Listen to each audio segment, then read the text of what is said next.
This is actually looking bad. You know what, guys? We failed. Hey guys, this is Andy from Noctie, and today we're gonna go through the weekly scenario for week 21 of 2025. So let's take a look at this week's position. As you can see, this is a fictional position. We are playing white and we are giving a 5-move lead in development. So here, our pieces are beautifully developed according to the opening principles.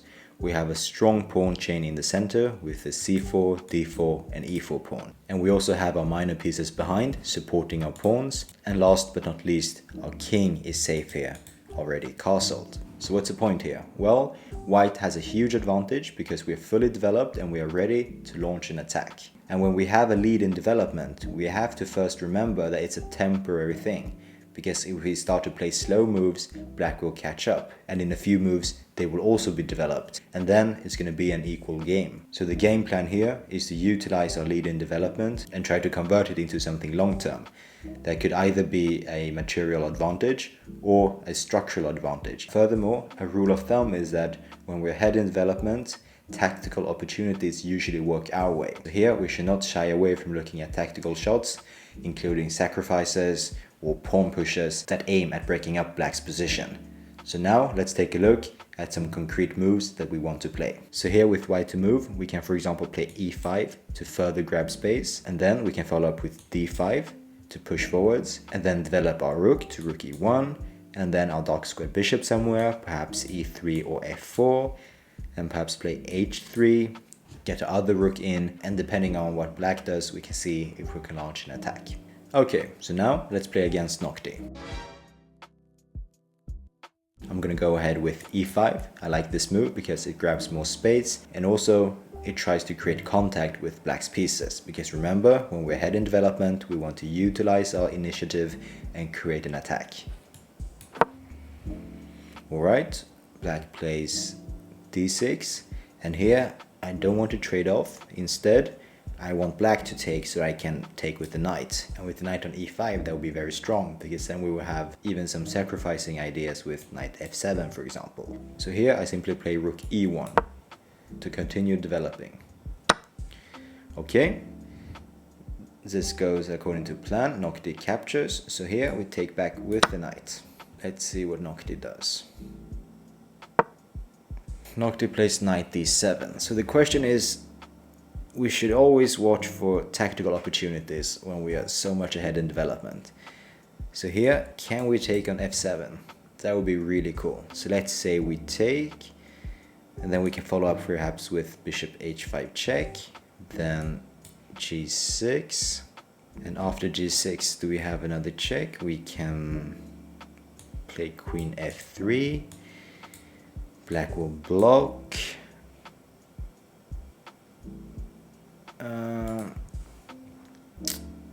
Yeah, it's difficult actually. But you know what? I think I'm gonna go with knight f7 anyways, just for fun. And the good thing when playing against Noctie is that we can try out creative things like this, because if it doesn't work, then we can just reload the position and practice again. So let's go for it. Okay, not bad actually. It's marked as dubious, so it couldn't be so bad. So the question is here, how do we follow up? I think that's that's a more important question. On the next move, black will move to f6 with one of the knights, and then the position actually looks quite stable. So here I'm thinking with going with g4 and then push g5 to disturb black simply. Let's do that. Oh no, this is marked as a blunder. This is a blunder, apparently. I don't quite understand it, because I thought this idea was good. Okay. Yeah, that probably makes sense, but then I'll just push ahead with g5 to take away the f6 square. And this is marked as a mistake as well, not so good. So far my attacking career is not starting out well, so to say. But still, this isn't over. Black still has some problem developing. How do you get this knight out, for example? Black will need to play d6 and then knight e7 and then knight f5. Then black will be fine. So in 3 moves time, black will actually be fine. So here, how do we prevent that? How about this move? Bishop g4. Isn't that pretty? Then we'll target the e6 square, so black cannot play e6. I like this move, and I hope Noctie agrees. Oh, come on, man. Only dubious, only dubious. I thought that would be a great move. Okay, so that was the reason. It's Noctie that had a great move, actually. Knight f8, wow. And what if we give a check? If we give a check here, Noctie can just perhaps go back. But yeah, it can't hurt to give a check. Okay, the first good move. Finally. I think we have to trade bishops. So here, do we have any tactical tricks? It looks like we don't. Okay, so here, I think I'm gonna jump in with the knight to target these 2 squares. Okay, let's go.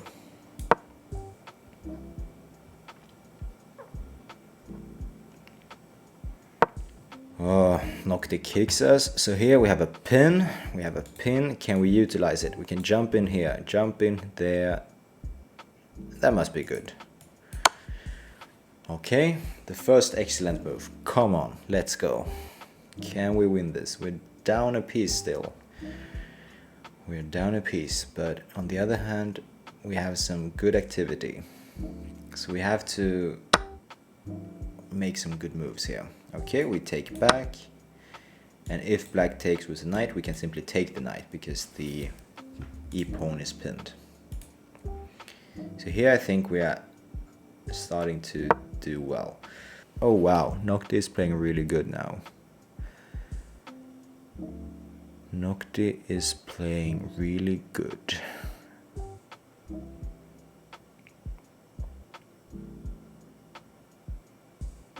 Okay, I have an idea. We take the queen, Noctie takes back. We grab the pawn, and if Noctie takes back, then we go with the bishop and pin the knight, and then we should win the piece back. Can we do that? Yeah, I think that's our best bet. Let's try. Okay, and here we take. So now we have 2 pawns for the piece, and if Noctie takes back, we can go in with the bishop, and oh wow, okay. This is actually looking bad. You know what, guys? We failed.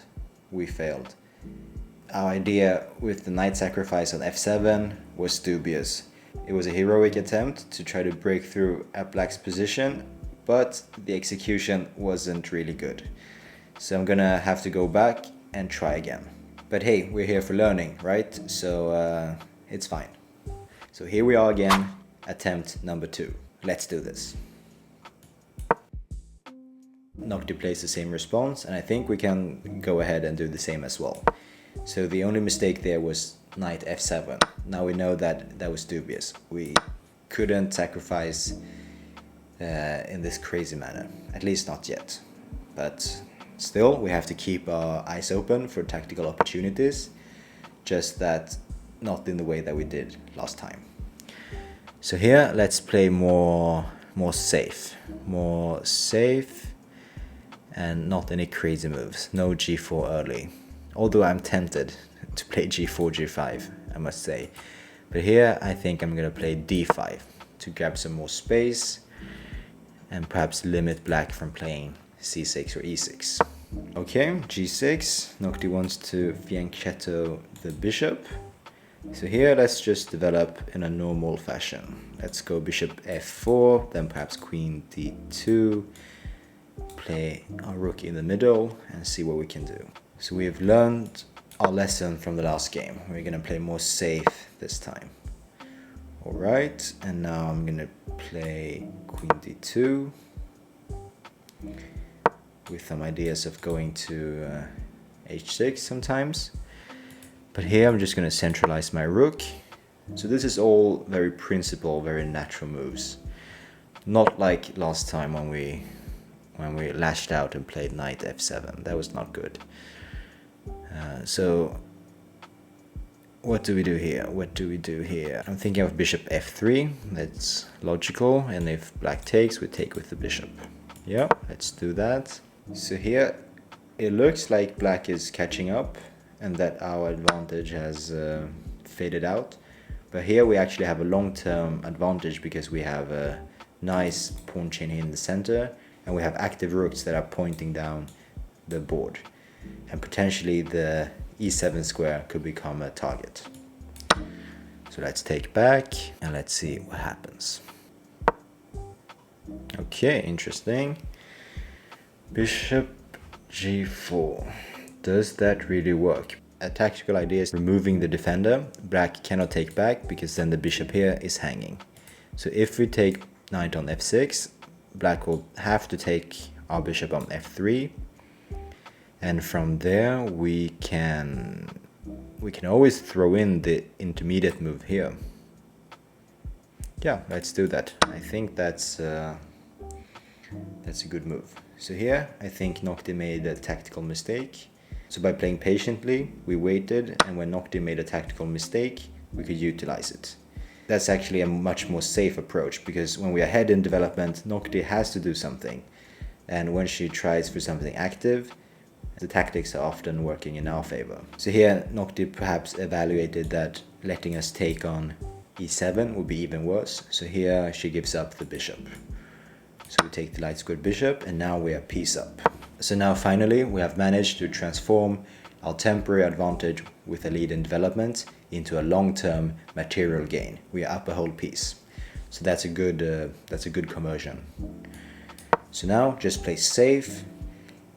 There's still job to be done to convert this. We're up a piece, but by no means it's by no means over yet. We still have to be careful, play good moves, and then slowly but steadily convert the position. Okay, Noctie is targeting this diagonal. What can we do about it? So we don't have to do anything actually, because our knight is safe. So here I think of putting our queen here, targeting the c pawn.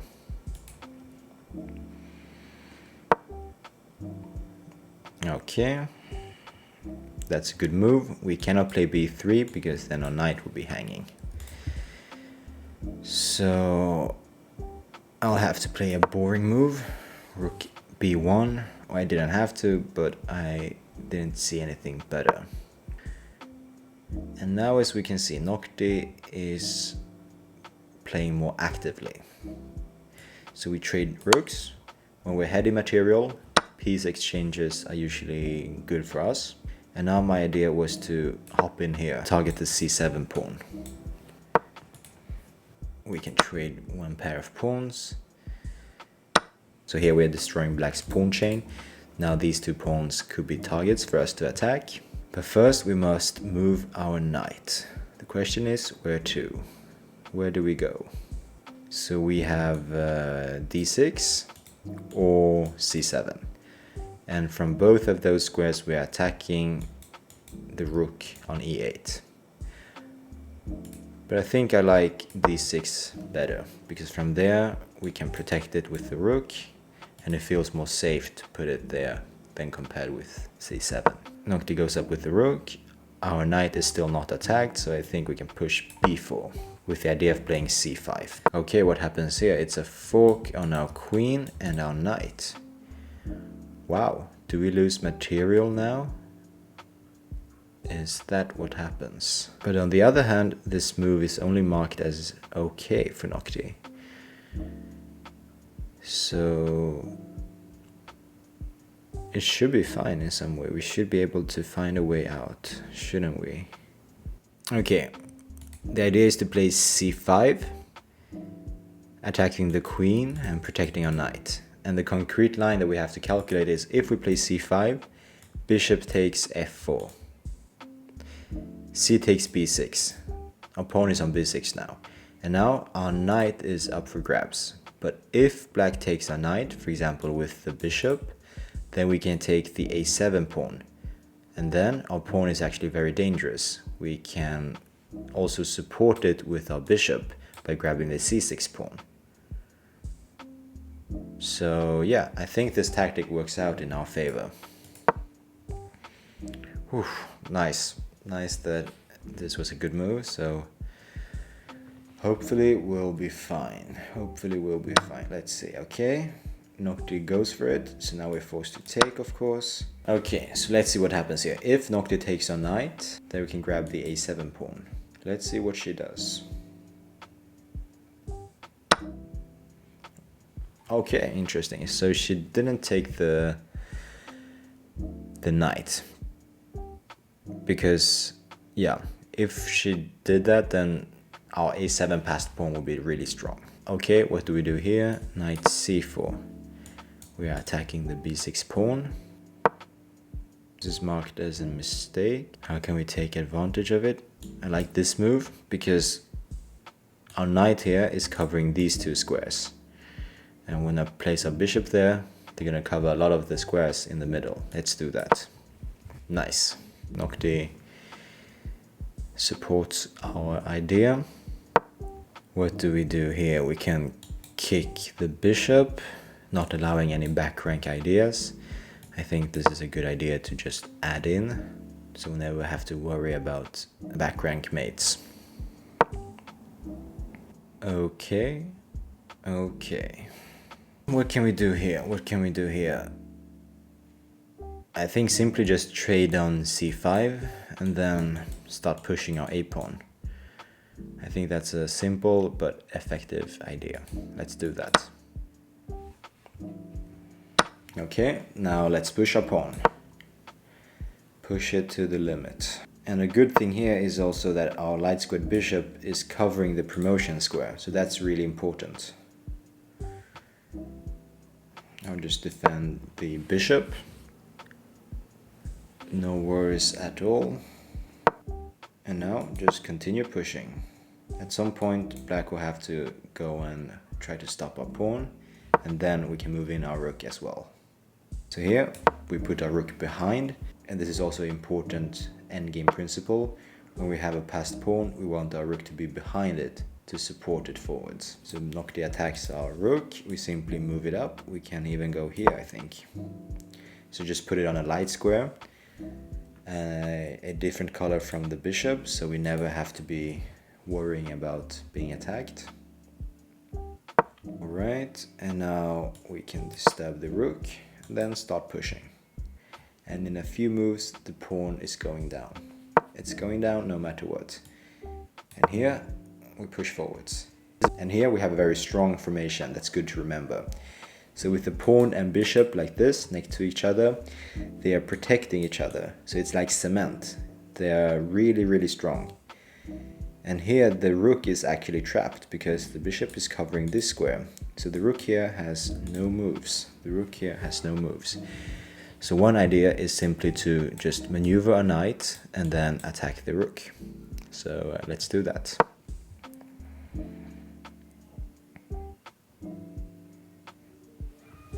And now we can just play here, and this is even a fork. So yeah, we take the rook, and now we can just, yeah, what can we do? There are lots of things that we can do. But I'll bring a rook back, bring it in, disturb the bishop, and when it moves away, we can start pushing our a-pawn again.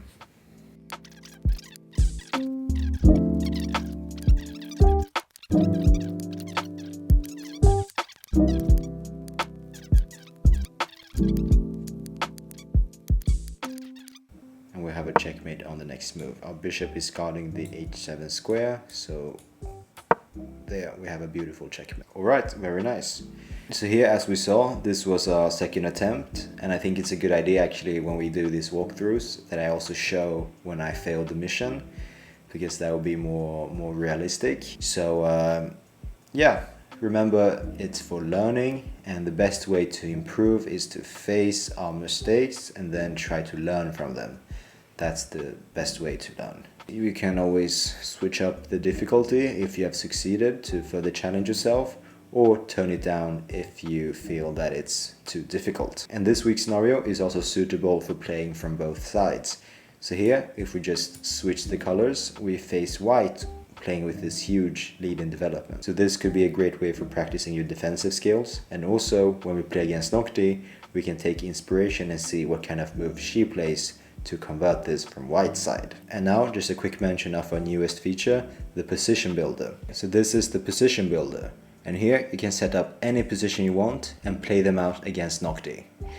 So our weekly scenario this week was this position. We had a lead in development and it was like this. So if we want, we can give ourselves a few more leads further to increase our advantage. I can, for example, put the pawns here, and then maybe our bishop here, our pawn here, and rooks here. And as you can see here, the evaluation is up at 5 now. And now we can simply play scenario, and then we can play this out against Noctie. I'll put the link to the position builder down below as well. So this week's scenario was a fictional position. We were playing white and given a 5-move lead in development. Although this will never happen in a real game, it's a great way for practicing our opening skills. Because in the openings, the general guideline is to develop our pieces, put our king into safety, and then start grabbing space in the center and potentially launch an attack. So with that said, I highly recommend our latest feature, the position builder. As we saw earlier, you can use the position builder to set up any position you want and play it out against Noctie. So this is our latest improvement that allows you to be even more versatile when practicing sparring positions against Noctie. We hope you like it, and please drop a comment down below to let us know what you think. And if you have any other suggestions for features that you'd like to see, please let us know. And as always, thank you so much for watching and happy playing. Bye bye.